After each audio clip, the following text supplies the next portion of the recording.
Séville, novembre 2024. La pluie tombait sans relâche sur les ruelles pavées du quartier de Santa Cruz, transformant les pierres lisses en miroirs, réfléchissant les lueurs des réverbères. Les gouttes tambourinaient contre les vitres du café El Refugio, un petit établissement niché entre une librairie poussiéreuse et une boutique de souvenirs aux couleurs criardes. À l'intérieur, l'arôme riche du café, fraîchement moulu, se mêlait à l'odeur humide des manteaux mouillés, créant une ambiance à la fois chaleureuse et mélancolique. Les clients, réfugiés de la tempête matinale, s'entassaient autour des tables en bois, leurs voix formant un murmure constant, ponctué par le cliquetis des tasses et le sifflement de la machine à expresso. Clara Morales, 27 ans, naviguait entre les tables avec une aisance née de l'habitude. Ses cheveux châtains, attachés en une queue de cheval lâche, frôlaient le col de son uniforme beige, taché ici et là de traces de café. Ses yeux noisettes, vifs et observateurs, balayaient la salle, notant chaque détail. La femme d'affaires, tapant frénétiquement sur son ordinateur portable, le vieux couple partageant un croissant en silence, l'étudiant nerveux griffonnant dans un carnet. Clara avait toujours été ainsi, attentive aux petites choses, aux gestes qui trahissaient les pensées, au silence qui en disait plus que les mots. Elle voyait les gens, vraiment, même quand ils ne voulaient pas être vus. Ce matin-là, elle portait un plateau chargé de tasses vides et d'assiettes où ne restaient que des miettes. Ses baskets usées glissaient légèrement sur le sol mouillé près de l'entrée où les clients laissaient des flaques en entrant. Elle esquiva un homme qui gesticulait en racontant une anecdote à son ami, puis déposa le plateau sur le comptoir avec un soupir discret. Derrière le comptoir, Diego, le barista, un jeune homme au menton carré et au sourire narquois, essuyait des verres tout en lançant des regards désinvoltes à la salle. « Clara, tu vas te tuer à courir comme ça ?» dit-il sans lever les yeux, sa voix teintée d'une pointe de moquerie. « Ralentis, princesa ?» Clara haussa un sourcil mais ne répondit pas. Elle n'avait pas l'énergie pour les taquineries de Diego ce matin. Elle avait à peine dormi, réveillée à plusieurs reprises par la toux de son petit frère, Matteo, qui luttait contre une infection pulmonaire depuis des mois. Chaque quinte de toux semblait creuser un peu plus le gouffre d'inquiétude dans son cœur. Elle travaillait double pour payer les médicaments, les factures et le loyer de leur minuscule appartement dans le quartier de Triana. Mais elle ne se plaignait jamais. Se plaindre, c'était admettre que la vie avait gagné, et Clara refusait de lui donner cette satisfaction. Elle attrapa un chiffon et commença à essuyer une table près de la fenêtre, où la pluie traçait des rivières sinueuses sur le verre. Dehors, les passants pressaient le pas, leur parapluie formant une mosaïque de couleurs sous le ciel gris. Séville, même sous la pluie, gardait une beauté intemporelle, avec ses bâtiments d'ocre et ses balcons fleuris. Clara aimait cette ville, ses ruelles tortueuses, ses échos de guitare flamenco flottant dans l'air certains soirs. Mais aujourd'hui, elle se sentait prisonnière, coincée entre les murs du café et les responsabilités qui pesaient sur ses épaules. La clochette de la porte tinta, annonçant un nouveau client. Une bourrasque d'air froid s'engouffra dans la salle, faisant frissonner les clients les plus proches. Clara leva les yeux juste à temps pour voir un homme entrer. Il était grand, élancé, vêtu d'un hoodie gris usé et d'un jean délavé.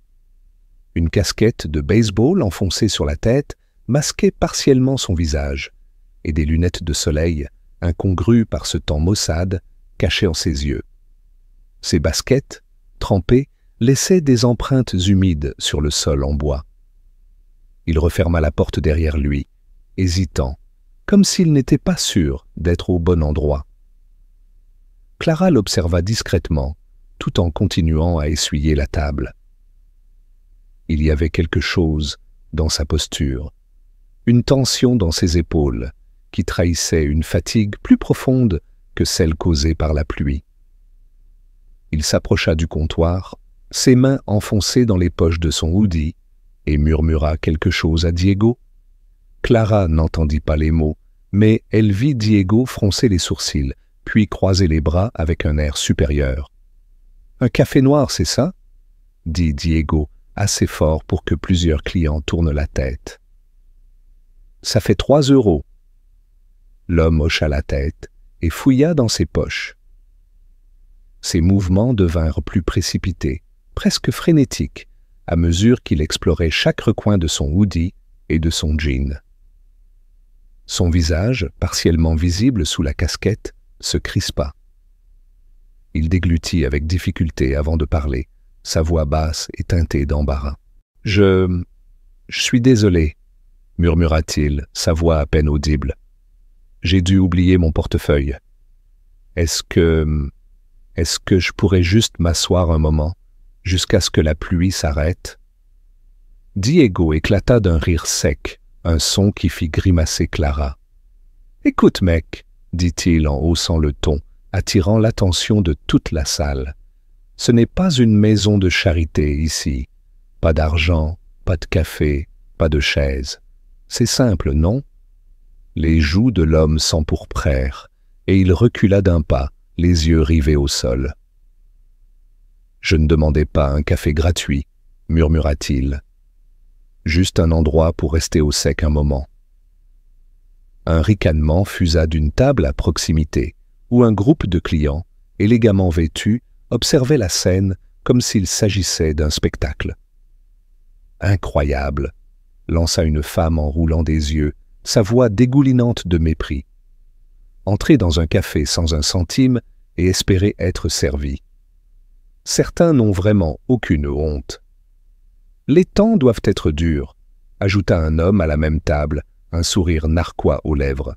« Même les mendiants veulent jouer les connaisseurs de café maintenant. » L'homme au hoodie baissa encore plus la tête, ses épaules s'affaissant sous le poids des mots.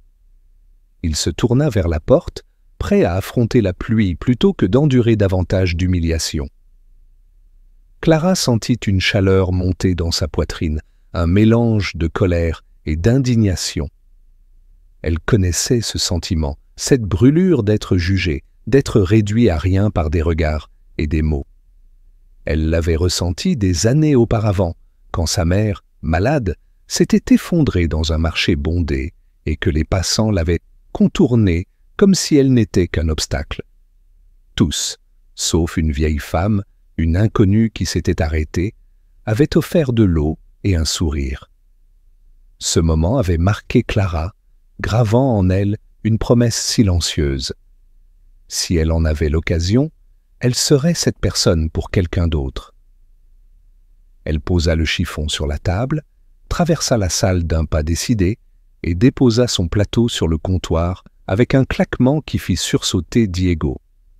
Sans un mot, elle plongea la main dans la poche de son tablier, où elle gardait les pourboires de la matinée, à peine 5 €, tout ce qu'elle avait pour la journée.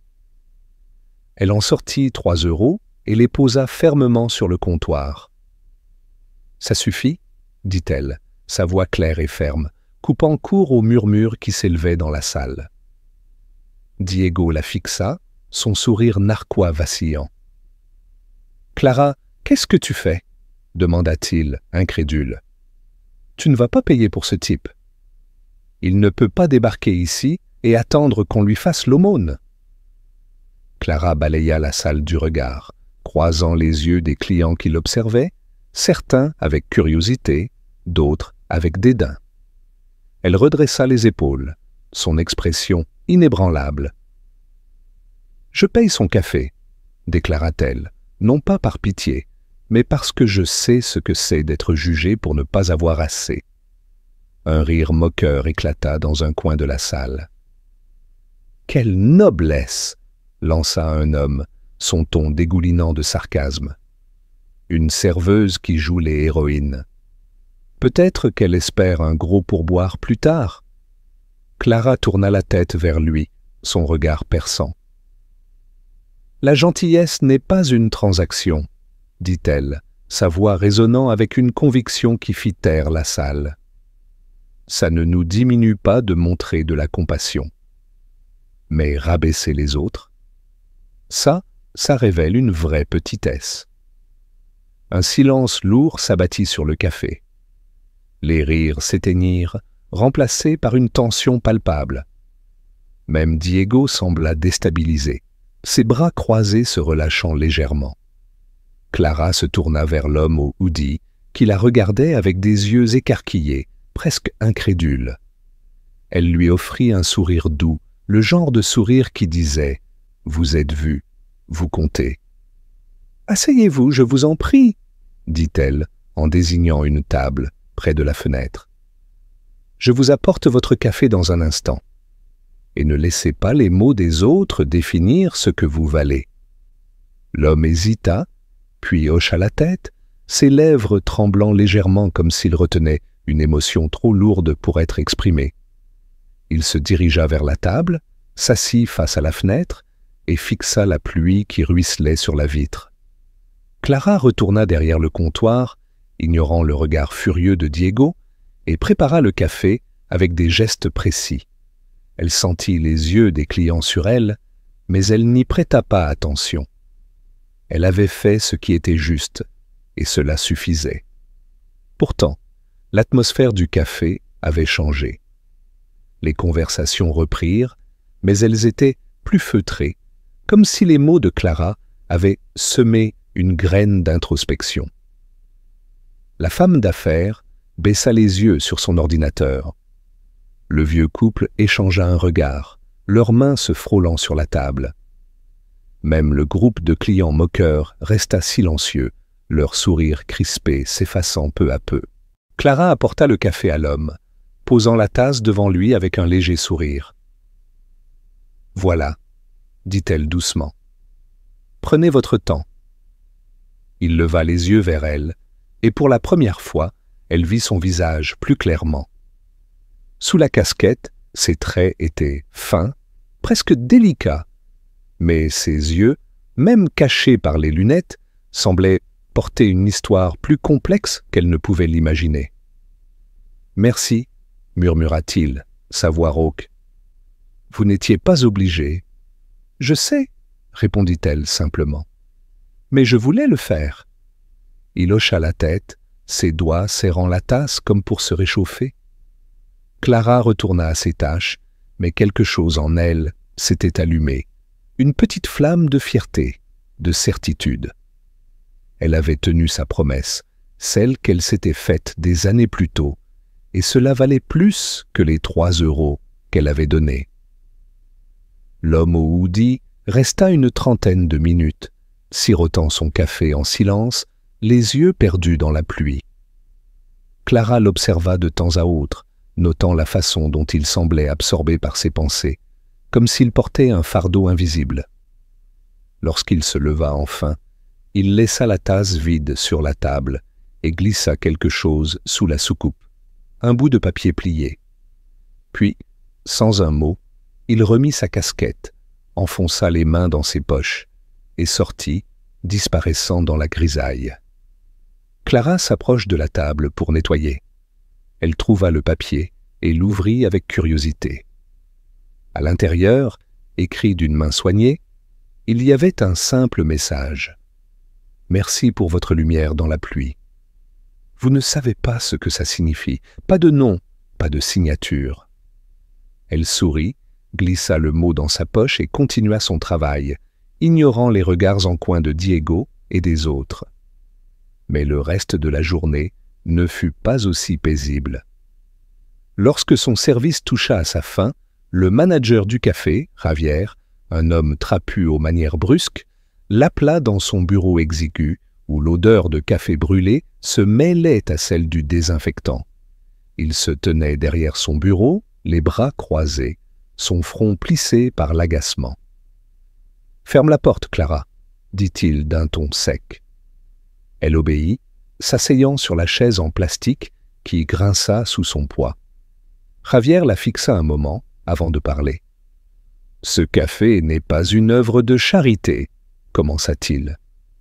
Tu ne décides pas qui a droit à quoi ici. » Clara resta silencieuse, ses mains posées sur ses genoux. Elle savait que protester ne ferait qu'empirer les choses. « J'ai payé pour son café ?» dit-elle calmement. « Avec mon argent ?»« Ce n'est pas la question, » rétorqua Javier, sa voix montant d'un cran. « Tu as embarrassé Diego devant tout le monde. Tu as donné l'impression qu'on laisse n'importe qui s'asseoir ici sans payer. » « Les clients parlent, Clara. Ils n'aiment pas ça. » Elle croisa son regard, refusant de baisser les yeux. « Diego s'est embarrassé tout seul, » répondit-elle, sa voix ferme mais posée. Il n'avait pas à parler à cet homme comme s'il valait moins que rien. Javier frappa du poing sur le bureau, faisant sursauter Clara.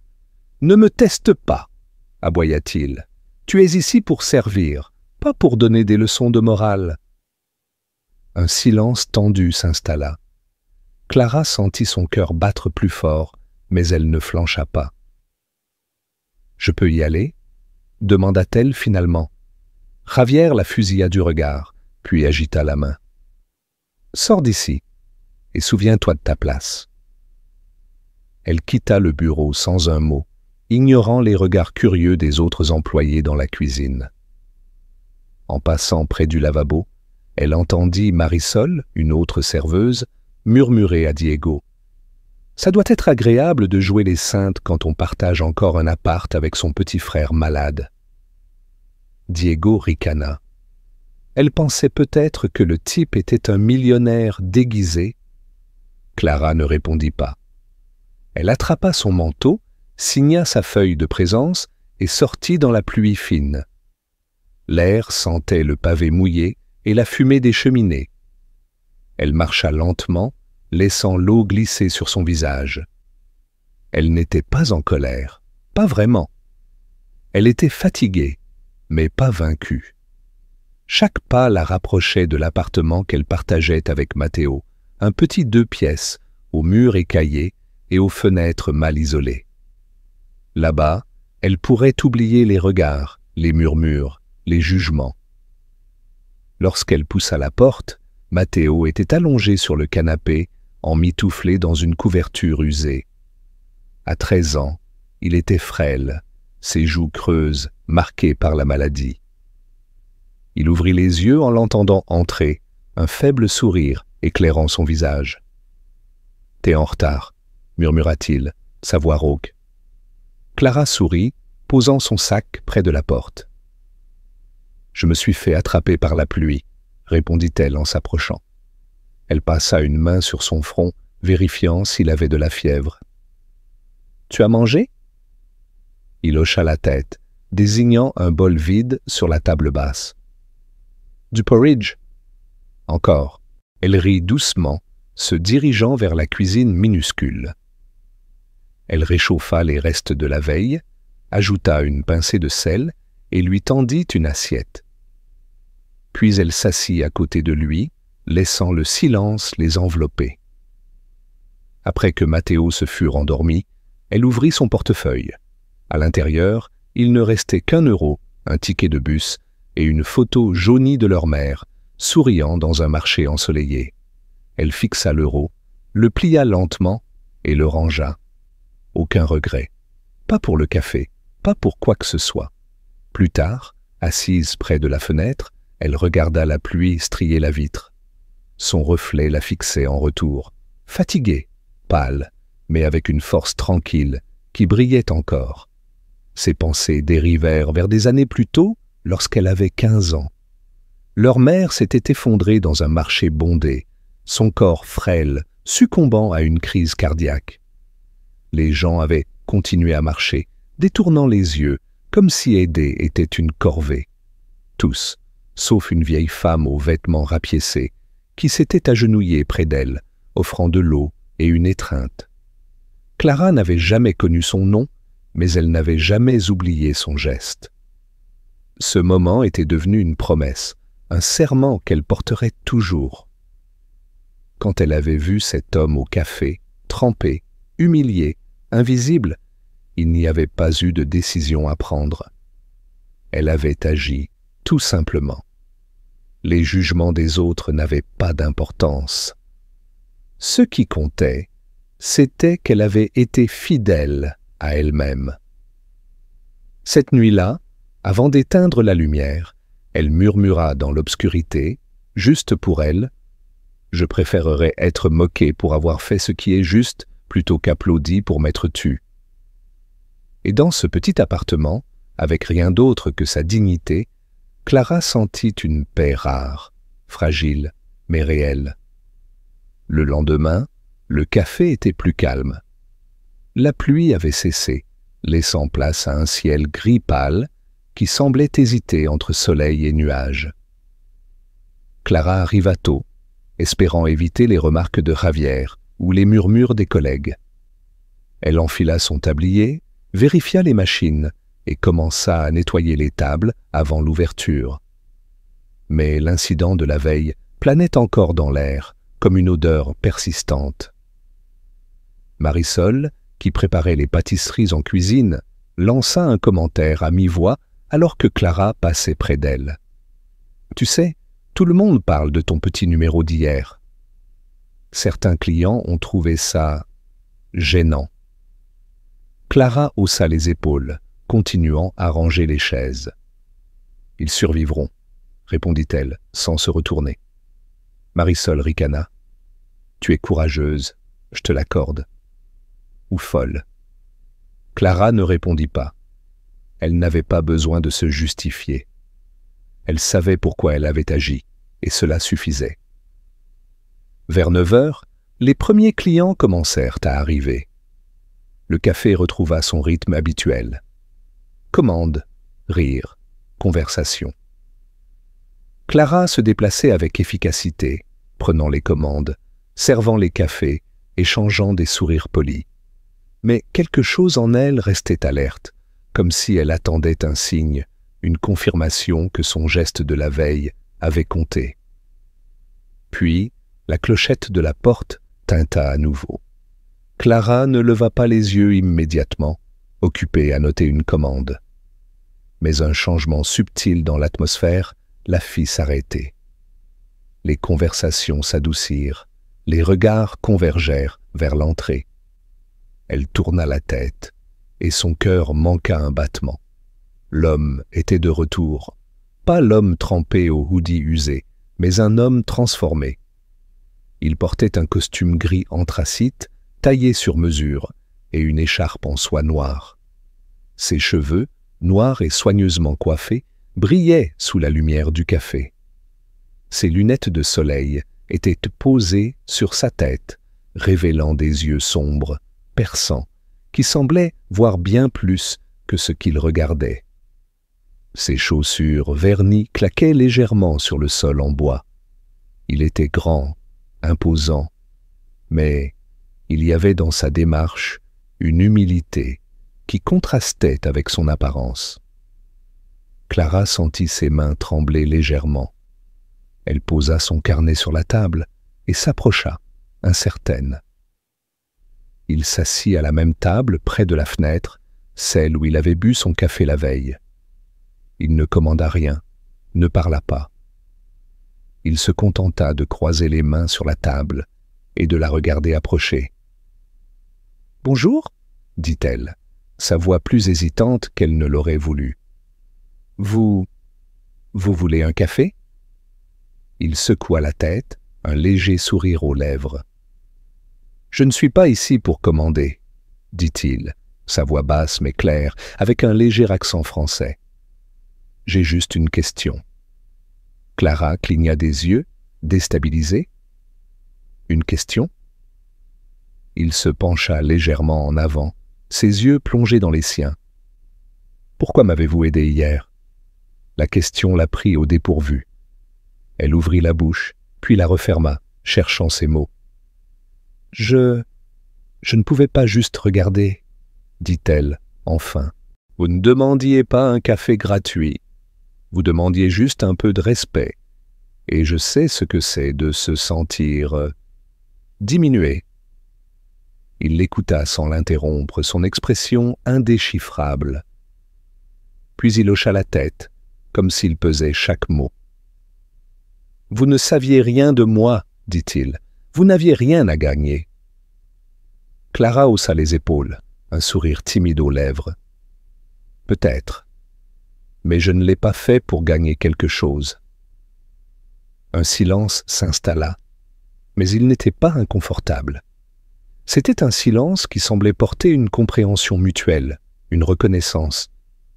Puis il demanda, presque à brûle-pourpoint. « Vous lisez ?» Clara cligna des yeux, surprise par le changement de sujet. « Des livres ?» demanda-t-elle, et il hocha la tête.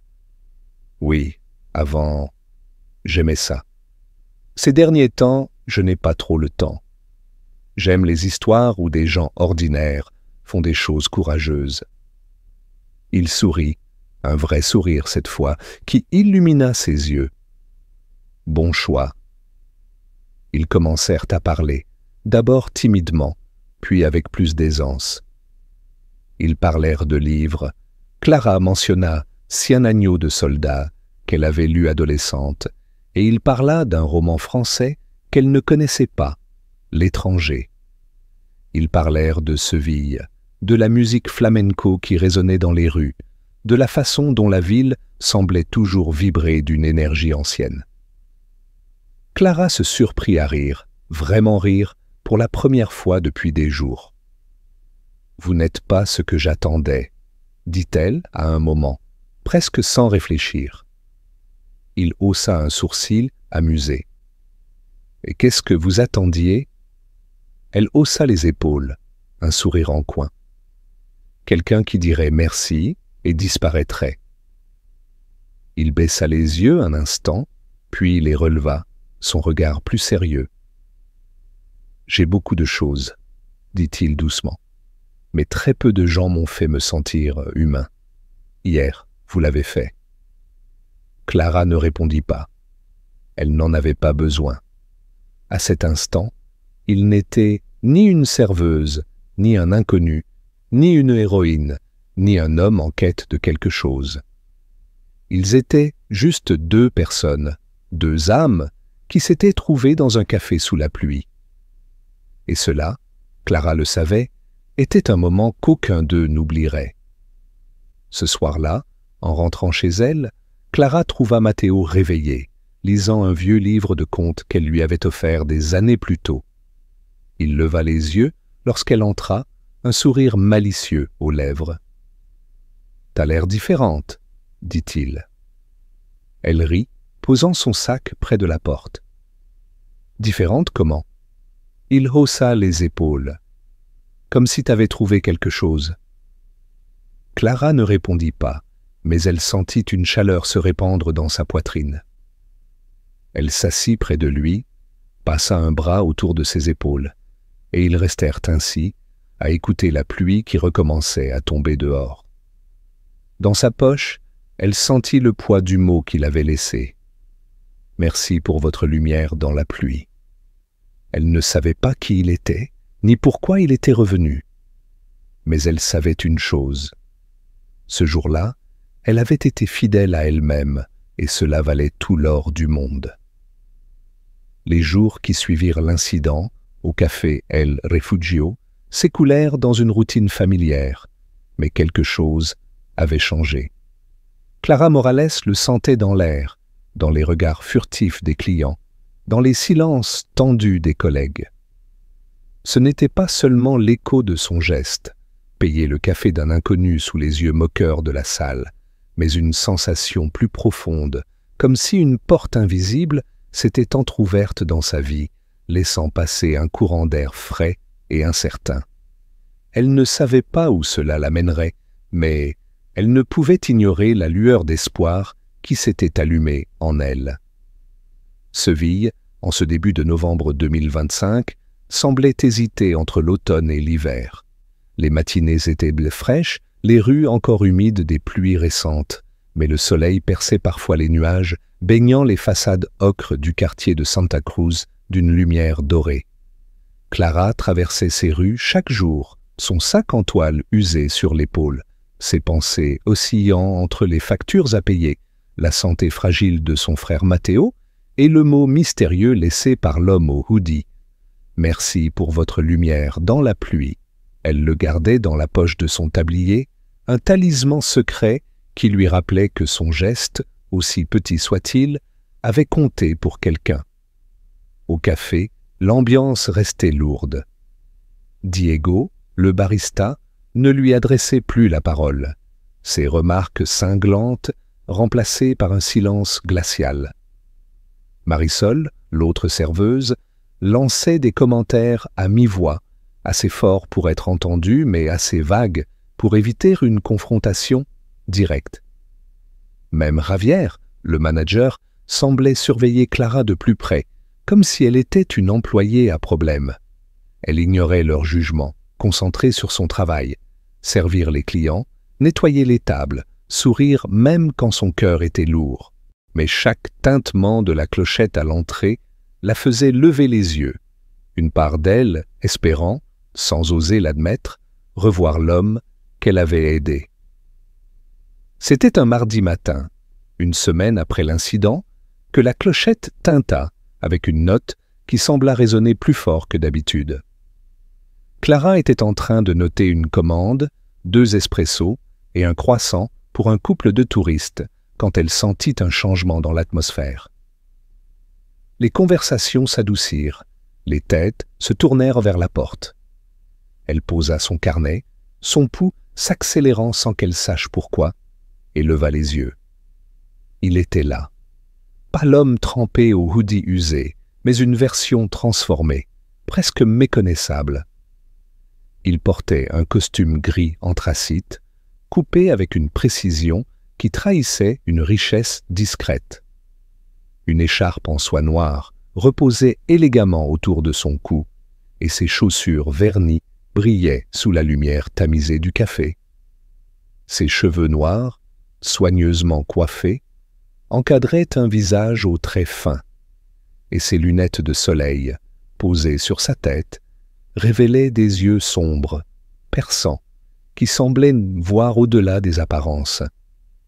Il était grand, imposant, mais il y avait dans sa démarche une humilité qui contrastait avec son allure. Clara sentit son souffle se couper. Elle reconnut immédiatement ses yeux, les mêmes yeux qu'elle avait vus, pleins de gratitude et de vulnérabilité, sous la casquette mouillée. C'était lui, l'homme au café, mais dans une lumière nouvelle, comme un tableau dont on aurait enlevé le voile.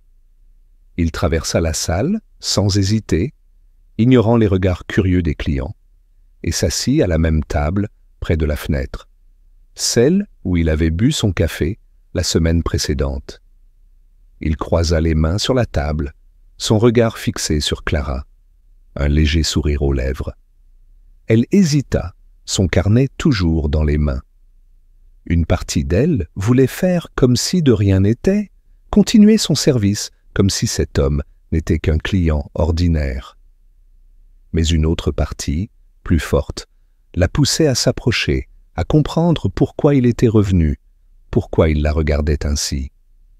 Elle prit une profonde inspiration, posa son carnet sur le comptoir et traversa la salle, ignorant le regard perçant de Diego derrière le comptoir. « Bonjour » dit-elle, sa voix plus tremblante qu'elle ne l'aurait voulu. « Vous voulez un café ?» Il secoua la tête, son sourire s'élargissant légèrement. « Je ne suis pas ici pour commander » répondit-il, sa voix basse mais claire, avec un léger accent français qui roulait doucement sur les mots. « J'ai juste une question. » Clara cligna des yeux, déstabilisée. « Une question ?» Il se pencha légèrement en avant, ses yeux plongés dans les siens. « Pourquoi m'avez-vous aidé l'autre jour ?» La question la prit au dépourvu. Elle ouvrit la bouche, puis la referma, cherchant ses mots. « Je ne pouvais pas juste regarder, » dit-elle enfin, sa voix plus ferme. « Vous ne demandiez pas un café gratuit, vous demandiez juste un peu de respect, et je sais ce que c'est de se sentir diminué. Il l'écouta sans l'interrompre, son expression indéchiffrable. Puis il hocha la tête, comme s'il pesait chaque mot. « Vous ne saviez rien de moi, dit-il. Vous n'aviez rien à gagner. » Clara haussa les épaules, un sourire timide aux lèvres. « Peut-être, mais je ne l'ai pas fait pour gagner quelque chose. » Un silence s'installa, mais il n'était pas inconfortable. C'était un silence qui semblait porter une compréhension mutuelle, une reconnaissance. Puis, à sa grande surprise, il changea de sujet. « Vous lisez ?» Clara cligna des yeux, déconcertée par la transition. « Des livres ?» demanda-t-elle, et il hocha la tête. « Oui, avant, j'aimais ça. Ces derniers temps, je n'ai pas trop le temps. J'aime les histoires où des gens ordinaires font des choses courageuses. » Il sourit, un vrai sourire qui illumina ses yeux. Bon choix. Ils commencèrent à parler, d'abord timidement, puis avec une aisance croissante. Clara mentionna Cien agneaux de soldats, le roman de Gabriel García Márquez qu'elle avait lu adolescente, et il parla d'un livre français qu'elle ne connaissait pas, L'étranger de Camus. Ils parlèrent de Seville, de la musique flamenco qui résonnait dans les ruelles, la nuit, de la façon dont la ville semblait vibrer d'une énergie ancienne. Clara se surprit à rire, vraiment rire, pour la première fois depuis des semaines. Il y avait quelque chose de désarmant dans cet homme, une curiosité sincère qui contrastait avec son apparence sophistiquée. « Vous n'êtes pas ce que j'attendais, » dit-elle à un moment, presque sans réfléchir. Il haussa un sourcil, amusé. « Et qu'est-ce que vous attendiez ?» Elle haussa les épaules, un sourire en coin. « Quelqu'un qui dirait merci et disparaîtrait. » Il baissa les yeux un instant, puis les releva, son regard plus sérieux. « J'ai beaucoup de choses, » dit-il doucement, « mais très peu de gens m'ont fait me sentir humain. Ce jour-là, vous l'avez fait. » Clara ne répondit pas. Les mots restèrent suspendus entre eux, lourds de sens. Elle sentit son cœur battre plus fort, non pas d'excitation, mais d'une sorte de reconnaissance, comme si elle venait de trouver une pièce manquante d'un puzzle qu'elle n'avait jamais su qu'elle assemblait. Leur conversation dura plus longtemps qu'elle ne l'avait prévu. Les clients allaient et venaient, le café se remplissait puis se vidait, mais Clara restait près de la table, oubliant presque ses tâches. À un moment, une femme entra dans le café, attirant l'attention de Clara. C'était Elena, une habituée, une artiste de rue d'une soixantaine d'années qui peignait des portraits sur la Plaza de España pour les touristes. Ses cheveux gris étaient noués en un chignon désordonné et elle portait un châle coloré malgré la fraîcheur. Elena s'assit à une table près du comptoir, commanda un thé et observa Clara et l'homme avec un sourire énigmatique. Clara ne le remarqua pas tout de suite, mais Elena semblait reconnaître l'homme. Elle ne dit rien, se contentant de siroter son thé et de griffonner dans un carnet. Clara, absorbée par sa conversation, ne vit pas le regard complice que Elena lança à l'homme, ni la façon dont il hocha légèrement la tête, comme s'il partageait un secret. Ils parlèrent de tout et de rien, de la musique flamenco, des vieux films espagnols, des raisons pour lesquelles les gens deviennent cruels quand ils se sentent impuissants. Clara raconta, sans savoir pourquoi, une anecdote sur son frère Matteo qui adorait dessiner des super-héros malgré sa maladie. L'homme l'écouta avec une attention qui la troubla, comme s'il absorbait chaque mot, chaque intonation. « Et vous ?» demanda-t-elle à un moment. « Vous venez d'où ? Vous n'avez pas l'air d'être de Seville. » Il hésita, juste une fraction de seconde, avant de répondre. « Je viens de loin, dit-il vaguement. » mais j'aime voyager, découvrir des endroits comme celui-ci.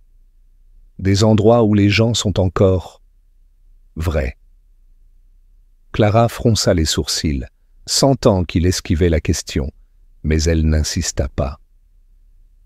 Il y avait quelque chose dans sa voix, une sincérité qui la poussait à lui faire confiance, même si une petite voix dans sa tête lui murmurait de rester prudente. La conversation fut interrompue par Javier, qui surgit de la cuisine avec un air agacé. « Clara » aboya-t-il. « Tu travailles ou tu fais la causette? Il y a des tables à nettoyer. » Clara sursauta, ramenée à la réalité. Elle se leva, s'excusant auprès de l'homme. « Je dois y aller, » dit-elle, un sourire d'excuse aux lèvres. « Le devoir m'appelle. » Il hocha la tête, son regard ne la quittant pas. « Merci pour le temps, » dit-il simplement. « Et pour le café, l'autre jour ?» Elle sourit, puis retourna à ses tâches, sentant son regard sur elle, alors qu'elle traversait la salle.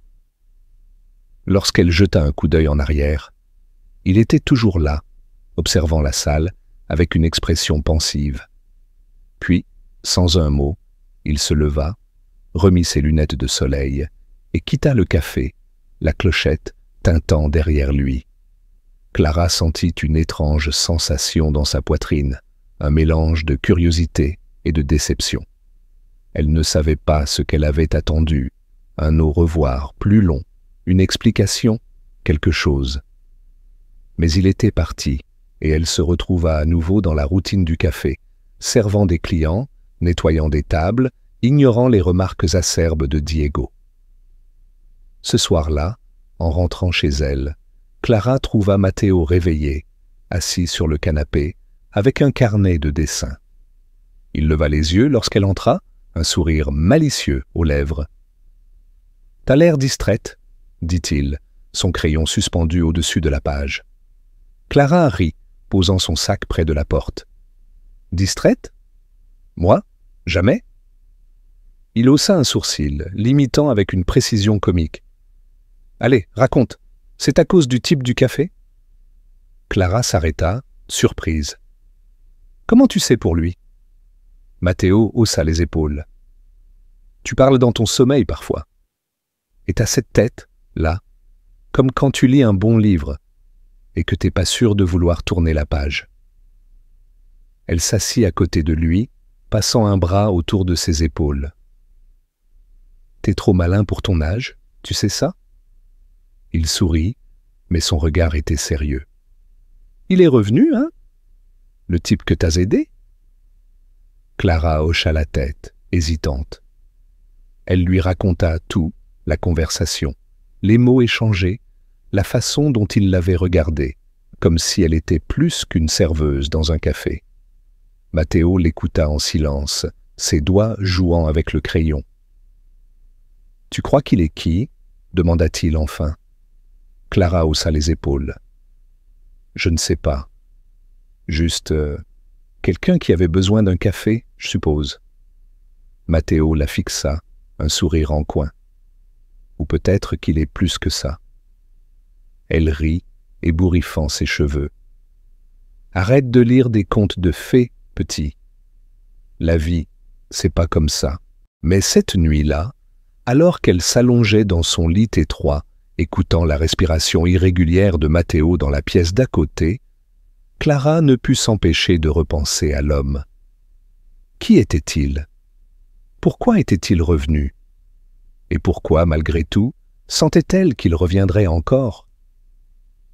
Les jours suivants furent marqués par une tension croissante au café. Diego et Marisol formaient un front uni contre Clara, leurs murmures devenant plus audibles, leurs regards plus hostiles. Un matin, alors qu'elle remplissait les sucriers, Marisol s'approcha, un sourire faux aux lèvres. « Tu sais, Clara, » dit-elle, sa voix mielleuse, « les clients parlent de toi. Ils disent que t'es naïve, à payer pour des inconnus. Certains pensent que tu cherches juste l'attention. » Clara continua son travail, sans lever les yeux. « Qu'ils pensent ce qu'ils veulent, répondit-elle calmement. Ça ne change rien pour moi. Marisol ricana. T'es drôle, tu sais, à agir comme si t'étais au-dessus de tout ça. Mais on sait tous que t'as à peine de quoi payer ton loyer. Alors pourquoi gaspiller ton argent pour un clochard? Clara posa le sucrier avec un claquement sec, croisant enfin le regard de Marisol. Ce n'était pas un clochard, dit-elle, sa voix froide. C'était une personne. Et si tu ne comprends pas ça, c'est toi qui as un problème, pas moi. Marisol ouvrit la bouche pour répondre, mais Javier apparut à ce moment-là, les interrompant. « Assez, vous deux !» grogna-t-il. « Clara, au boulot, et arrête de faire des vagues !» Clara hocha la tête, ravalant sa colère. Elle savait que s'opposer à Javier risquait de lui coûter son travail, et elle ne pouvait pas se le permettre. Pas avec Matteo à charge, pas avec les factures qui s'accumulaient. Elle retourna à ses tâches, mais les mots de Marisol restaient gravés dans son esprit, semant un doute qu'elle refusait d'admettre. Quelques jours plus tard, Elena, l'artiste de rue, revint au café. Elle s'assit à sa table habituelle, commanda un thé et observa Clara avec un sourire qui semblait en savoir plus qu'il n'y paraissait. Clara, occupée à servir une table, ne remarqua pas tout de suite l'attention d'Elena. Ce n'est que lorsqu'elle s'approcha pour prendre la commande qu'Elena lui fit signe de s'asseoir. « Juste une minute, pequeña, » dit Elena, sa voix rauque mais chaleureuse. « J'ai quelque chose à te dire. » Clara hésita, jetant un coup d'œil à Javier, qui était occupé au comptoir. Elle s'assit, curieuse. « Qu'est-ce qu'il y a ?» Elena se pencha en avant, ses yeux pétillants d'une malice juvénile. « Cet homme, celui que tu as aidé l'autre jour, tu sais qui il est ?» Clara fronça les sourcils. « Non. Juste un client, je suppose. » « Pourquoi ?» Elena gloussa, secouant la tête. « Oh, pequeña, tu es adorable. Disons simplement qu'il n'est pas n'importe qui. Mais il t'aime bien, ça, c'est sûr. » Clara sentit ses joues s'échauffer. « Il ne m'aime pas, » protesta-t-elle. « Il était juste reconnaissant. » Elena haussa un sourcil. « Reconnaissant, hein? Peut-être? Mais je l'ai vu, la façon dont il te regardait. Ce n'était pas juste de la gratitude. » Clara secoua la tête, mal à l'aise. « Vous vous faites des idées, Elena ?» Mais Elena se contenta de sourire, tapotant la main de Clara. « Garde les yeux ouverts, pequeña. Parfois, la vie t'envoie des signes, et il faut du courage pour les suivre. » Clara ne répondit pas, mais les mots d'Elena restèrent avec elle, tournant dans son esprit comme une mélodie entêtante. Elle ne savait pas si elle devait y croire, mais une partie d'elle, celle qui rêvait encore malgré les années de lutte, voulait y croire. Ce soir-là, alors qu'elle rentrait chez elle sous un ciel étoilé, Clara reçut un message inattendu. C'était une enveloppe glissée sous la porte de l'appartement, sans adresse ni expéditeur, juste son nom écrit d'une main soignée. À l'intérieur, il y avait une carte simple, en papier épais, avec un message bref. « Clara, je serai à Cadiz ce week-end pour un événement. J'aimerais que vous veniez. Pas pour affaires, pas pour formalité. Juste pour parler, comme aujourd'hui. Un billet de train est inclus. Pas d'attente, juste une invitation sincère. K. » Un billet de train aller-retour pour Cadiz était glissé dans l'enveloppe. Clara fixa la carte, son cœur battant à tout rompre. Qui était cet homme? Pourquoi l'invitait-il? Et pourquoi, malgré toutes ses réserves, sentait-elle une envie irrésistible d'accepter? Elle passa la soirée à peser le pour et le contre, discutant avec Matteo, qui l'encouragea avec un enthousiasme juvénile. « Vas-y, Clara !» dit-il, les yeux brillants. « C'est comme dans les histoires. Peut-être qu'il est un prince déguisé ?» Clara rit, Mais au fond d'elle, elle savait que ce n'était pas un conte de fées. C'était quelque chose de plus réel, de plus effrayant. Elle pensa à sa mère, à ces mots. « Ne laisse pas la vie te passer devant. » Parfois, il faut aller la chercher. Et elle pensa à l'homme, à ses yeux, à la façon dont il l'avait fait se sentir vue, vraiment vue pour la première fois depuis longtemps. À l'aube, sa décision était prise. Elle prépara un petit sac, un carnet, quelques vêtements, le livre qu'elle n'avait pas touché depuis des mois. Elle laissa un mot pour Matteo, avec assez d'argent pour la semaine, et l'embrassa sur le front avant de partir. À la gare, elle monta dans le train, son cœur partagé entre l'hésitation et l'espoir. Lorsque les portes se refermèrent et que le train s'ébranla, elle regarda Seville s'éloigner, les bâtiments ocres se fondant dans la brume matinale. Elle ne savait pas ce qui l'attendait à Cadiz, mais pour la première fois depuis longtemps, elle n'avait pas peur de l'inconnu. Parce qu'elle ne courait pas vers un fantasme ou une promesse. Elle avançait vers quelque chose d'honnête, et cela, elle le savait, était suffisant. Le train filait à travers la campagne andalouse, ses roues chantant un rythme régulier contre les rails. Clara Morales, assise près de la fenêtre, regardait défiler les champs dorés et les oliveraies, leurs feuilles scintillant sous un soleil timide de novembre. Cadiz, à 2 heures de Seville, semblait à la fois proche et infiniment lointain, comme un rêve qu'elle n'était pas sûre d'avoir le droit de vivre. Dans son sac, posé à ses pieds, il y avait un carnet usé, 2 changes de vêtements, et le billet de train que l'homme, K, comme il avait signé, lui avait envoyé. Elle serrait la carte dans sa poche, relisant mentalement les mots, juste pour parler, comme aujourd'hui. Pas d'attente, juste une invitation sincère. Ces mots l'avaient poussée à monter dans ce train, malgré les doutes qui dansaient dans son esprit. Seville s'était estompée derrière elle, ses ruelles pavées et ses échos de flamenco, cédant la place à l'horizon vaste de l'Andalousie. Clara ferma les yeux un instant, laissant le balancement du train apaiser ses pensées. Elle pensa à Matteo, son frère, endormi sous une couverture dans leur petit appartement de Triana. Elle lui avait laissé un mot, de l'argent pour la semaine, et une promesse de revenir vite. Elle pensa à sa mère, à ses mots d'autrefois. « Ne laisse pas la vie te passer devant. » Parfois, il faut aller la chercher. Et elle pensa à l'homme du café, à ses yeux sombres, à la façon dont il l'avait regardée, comme si elle était plus qu'une serveuse, plus qu'une ombre dans la foule. Lorsqu'elle ouvrit les yeux, le train ralentissait, approchant de la gare de Cadiz. La ville apparut à travers la fenêtre, ses bâtiments blancs scintillant sous la lumière marine, ses rues bordées de palmiers et ouvertes sur l'Atlantique. Cadiz, avec son charme ancien et sa vitalité côtière, semblait vibrer d'une énergie différente de celle de Séville. Clara sentit son cœur battre plus fort, un mélange d'excitation et d'appréhension.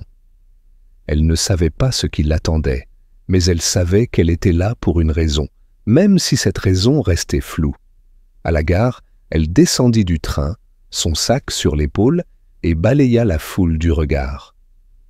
Les voyageurs se pressaient autour d'elle, certains courant pour attraper une correspondance, d'autres s'embrassant sous les auvents. Puis, elle le vit. Il était là, debout près d'un kiosque à journaux, vêtu d'un pull gris et d'un jean sombre, sans l'élégance formelle du costume qu'il portait au café. Ses lunettes de soleil reposaient sur sa tête, et un sourire discret éclairait son visage lorsqu'il croisa son regard. « Clara ?» dit-il en s'approchant, sa voix chaude avec une pointe d'accent français. « Je ne pensais pas que vous viendriez. » Elle sourit un peu mal à l'aise, ajustant la sangle de son sac. « Moi non plus, » répondit-elle. « Mais je suis là. » Il hocha la tête, comme si ces mots suffisaient. « Venez, dit-il, désignant la sortie. « J'ai une voiture ?» Clara hésita une fraction de seconde, puis le suivit. Dehors, une Jeep noire, simple mais bien entretenue, les attendait. Pas de chauffeur, pas de luxe ostentatoire, juste lui, ouvrant la portière passager pour elle. Elle monta, surprise par la simplicité de l'instant. Elle s'était attendue à quelque chose de plus, grandiose peut-être. Mais cet homme, avec son pull décontracté et son sourire sincère, semblait défier toutes ses attentes. Ils roulèrent à travers Cadiz, les rues étroites bordées de maisons blanches et de balcons fleuris. La mer apparaissait par intermittence, ses vagues scintillant sous le soleil. Ils conduisaient en silence, mais ce n'était pas un silence pesant. C'était le genre de silence qui laissait place aux pensées, aux possibilités. « Où allons-nous » demanda-t-elle enfin, brisant le calme. Il jeta un coup d'œil vers elle, un sourire en coin. « Un endroit où on peut parler, » répondit-il. « Et peut-être faire quelque chose qui compte. » Clara fronça les sourcils, intriguée mais méfiante. « Vous parlez toujours par énigme, vous savez ?» Il rit, un rire léger qui la surprit par sa spontanéité. « Peut-être. Mais je promets que tout deviendra clair. » Ils s'arrêtèrent devant un bâtiment en périphérie de la ville, un centre communautaire aux murs peints de fresques colorées. Des enfants jouaient dans une cour adjacente, leur rire résonnant dans l'air. Clara descendit de la Jeep, observant la scène avec curiosité. Des bénévoles, portant des t-shirts aux couleurs vives, organisaient des activités. Certains distribuaient des ballons de football, d'autres installaient des tables avec des boissons et des collations. « Qu'est-ce que c'est » demanda-t-elle, se tournant vers lui. Il s'appuya contre la Jeep, les bras croisés, son regard fixé sur les enfants. « Un projet » répondit-il. « Un centre sportif pour les jeunes, surtout ceux qui n'ont pas beaucoup d'opportunités. On construit un terrain de foot, des salles pour les cours, un endroit où ils peuvent rêver en grand. » Clara cligna des yeux, surprise. « Vous faites partie de ça ?» Il hocha la tête, son expression sérieuse. « Oui, mais pas seulement moi. Beaucoup de gens. Je ne suis qu'une pièce du puzzle. » Elle le fixa, essayant de comprendre. Cet homme, qui avait semblé si vulnérable au café, puis si sophistiqué lors de leur seconde rencontre, était maintenant là, parlant de terrain de foot et de rêves d'enfant, comme si c'était la chose la plus naturelle du monde. Elle sentit une chaleur monter dans sa poitrine, un mélange d'admiration et de confusion. « Pourquoi m'avoir amenée ici ?» demanda-t-elle, sa voix plus douce.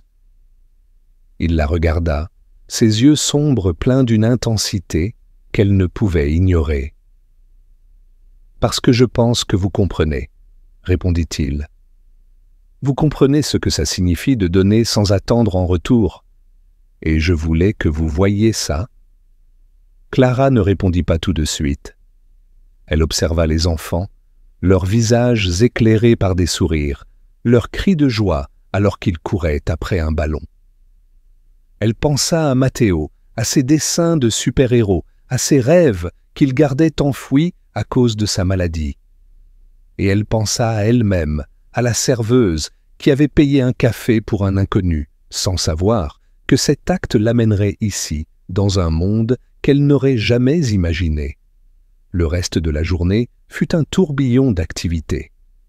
Clara se retrouva à aider les bénévoles, distribuant des bouteilles d'eau, organisant des jeux, riant avec les enfants qui lui apprenaient des mots d'argot andalou. Kylian, elle ne connaissait toujours que son initiale, K, était partout à la fois, jouant au foot avec les jeunes, discutant avec les organisateurs, portant des caisses de matériel avec une aisance naturelle. Il ne se comportait pas comme un bienfaiteur distant, mais comme quelqu'un qui appartenait à cet endroit, quelqu'un qui se sentait chez lui au milieu du chaos joyeux. À un moment, alors qu'elle remplissait des gobelets de jus d'orange, Clara sentit une main sur son épaule. Elle se retourna pour trouver Elena, l'artiste de rue de Seville, debout derrière elle, un sourire malicieux aux lèvres. Ses cheveux gris étaient noués en un chignon, et elle portait un châle aux couleurs vives qui semblait défier la fraîcheur de novembre. « Elena » s'exclama Clara, surprise. « Qu'est-ce que vous faites ici » Elena gloussa, ses yeux pétillants. « Oh, Pequeña, tu penses que je ne voyage pas? J'ai des amis ici, et j'aime les bonnes causes. » Elle jeta un coup d'œil vers Kylian, qui montrait à un groupe d'enfants comment dribbler. « Et je vois que tu as suivi mon conseil. » Clara rougit, secouant la tête. « Ce n'est pas ce que vous pensez, » protesta-t-elle. « Il m'a juste invité à voir ce projet. » Elena haussa un sourcil. « Juste, hein ?» Elle tapota la main de Clara. « Écoute, Pequeña, la vie, c'est comme une peinture. Parfois, il faut faire un pas en arrière pour voir le tableau entier. Lui, là-bas, il n'est pas juste un homme. Mais toi, tu n'es pas juste une serveuse non plus. » Clara fronça les sourcils, troublée par les mots d'Elena. « Qu'est-ce que vous voulez dire ?» Mais Elena se contenta de sourire, s'éloignant avec un clin d'œil. « Tu comprendras bientôt. » Le soir venu, le centre communautaire s'illumina de guirlandes lumineuses, transformant la cour en une scène festive. Une petite cérémonie était organisée pour célébrer l'avancement du projet, avec des discours, de la musique et un dîner communautaire. Clara, qui s'était attendue à rester en retrait, fut surprise lorsque Kylian l'invita à s'asseoir à la table principale, aux côtés des organisateurs et des donateurs. Elle se sentit mal à l'aise, consciente de ses vêtements simples, un jean et un pull qu'elle avait empruntés à une amie, face aux costumes élégants et aux robes sophistiquées des autres invités. « Je ne suis pas sûre d'être à ma place ici », murmura-t-elle à Kylian alors qu'il prenait en place.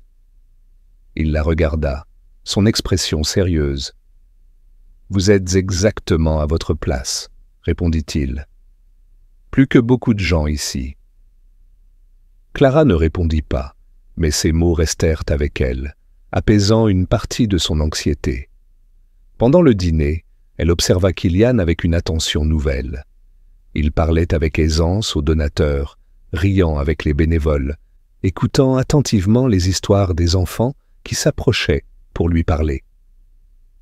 Il y avait une chaleur en lui, une authenticité qui contrastait avec l'opulence de l'événement.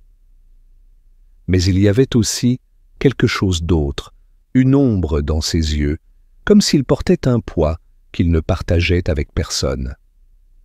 À un moment, un homme en costume, visiblement un organisateur, monta sur une petite estrade pour prononcer un discours. Il parle du projet, de son impact sur la communauté et remercia les donateurs. Puis, à la surprise de Clara, il mentionna Kylian. « Nous devons un merci spécial à quelqu'un qui a rendu tout cela possible, » dit-il, sa voix résonnant dans la cour. « Un homme qui préfère rester dans l'ombre, mais dont la générosité et la vision ont donné vie à ce rêve. Kylian Mbappé, merci. » La foule applaudit, et Clara sentit son souffle se couper. Elle tourna la tête vers Kylian, qui baissa les yeux, un sourire gêné aux lèvres. Kylian Mbappé. Le nom résonna dans son esprit, familier mais hors de portée. Elle savait qu'elle l'avait entendu quelque part. Un footballeur, une star mondiale, quelqu'un dont les affiches ornaient les murs des chambres d'adolescents comme Matteo.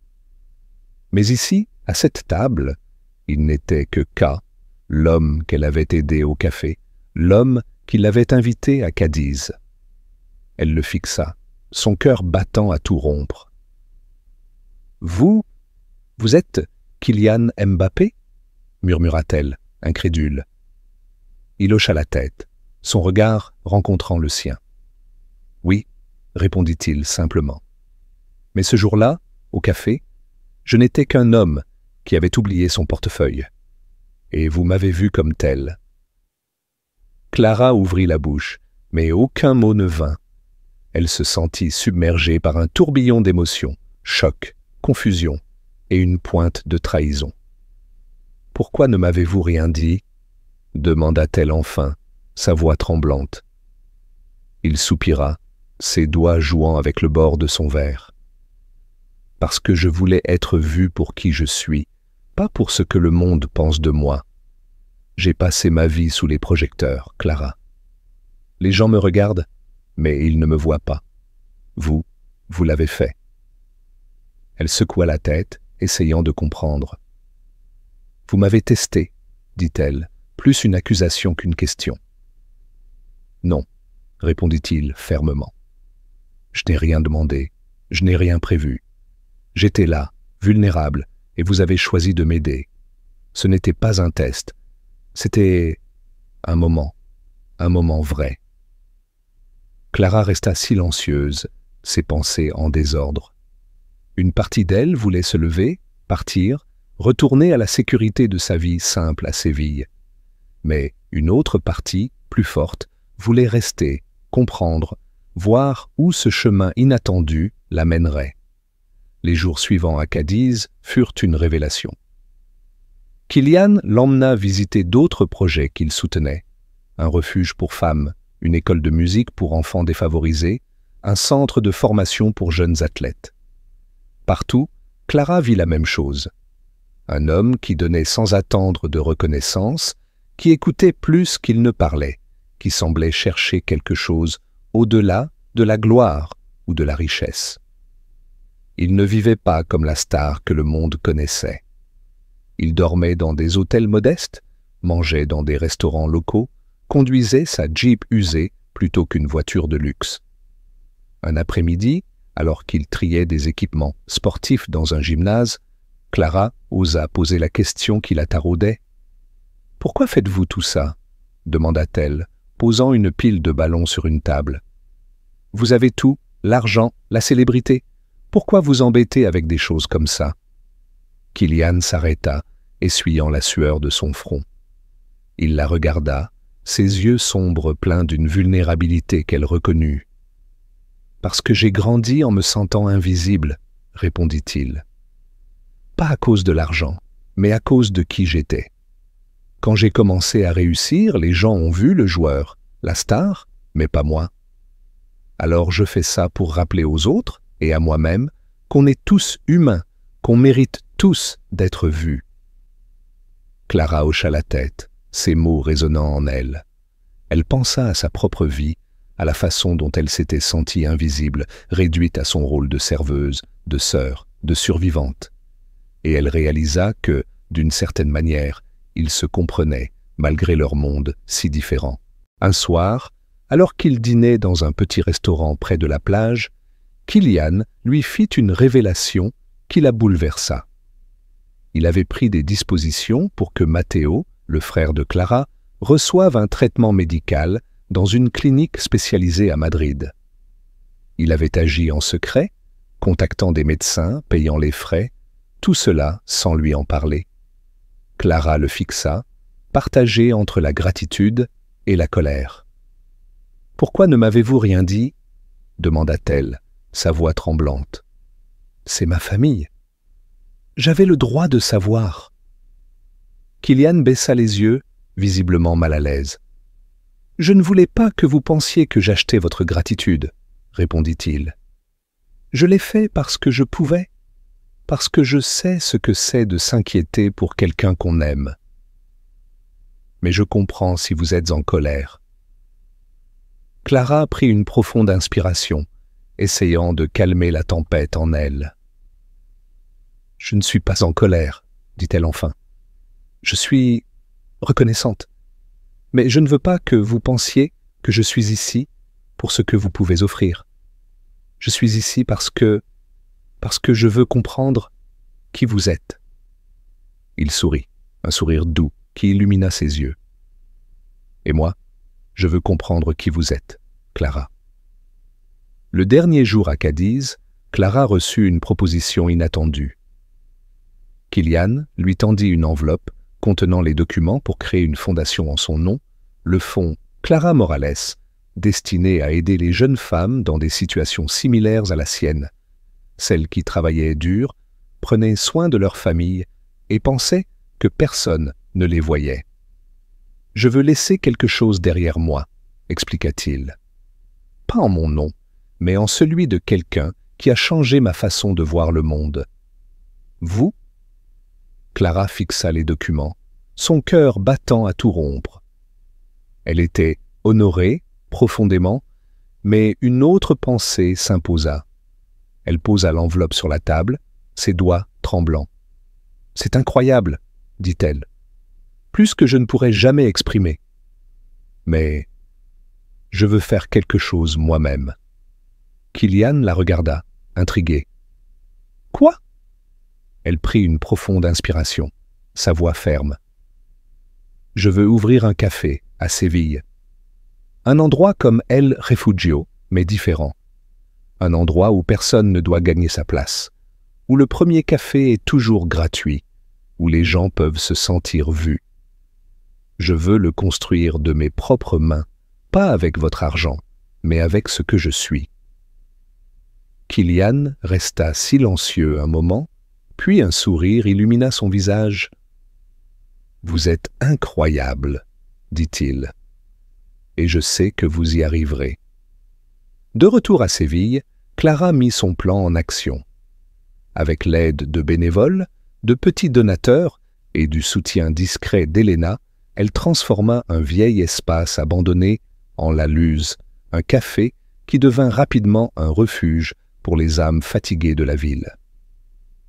Le jour de l'ouverture, la salle était pleine, des infirmiers, des chauffeurs, des mères avec leurs enfants, tous réunis sous une devise gravée sur la vitre. « Nadie debería ganarse la bondad », personne ne devrait avoir à gagner la bonté. Kylian vint ce jour-là, mais il ne resta pas. Il se tenait de l'autre côté de la rue, sous un parapluie noir, regardant Clara accueillir ses premiers clients. Leurs regards se croisèrent à travers la pluie, et dans ce moment silencieux, ils partagèrent une promesse, pas d'amour romantique, mais d'une connexion plus profonde, celle de deux âmes qui s'étaient trouvées quand elles en avaient le plus besoin. Clara monta sur une petite estrade, un micro à la main, et parla à la foule. « Il y a quelque temps, j'ai payé un café pour quelqu'un, » commença-t-elle. « Je ne savais pas qui il était. Je voyais juste un homme qu'on faisait se sentir petit. Ce café m'a coûté 3 €, mais il m'a donné un nouveau regard sur le monde. » Elle sourit, sa voix douce mais ferme. « Ce café n'est pas pour vendre du café. C'est pour être présent, pour montrer qu'on peut choisir la bonté, même quand personne ne regarde. » La foule applaudit, et Clara sentit une paix profonde l'envahir. Elle n'avait pas cherché un miracle, ni la richesse, ni la gloire. Elle avait juste choisi de se soucier, un matin pluvieux, quand personne d'autre ne l'avait fait. Et parfois, c'était tout ce qu'il fallait pour changer non pas une vie, mais deux.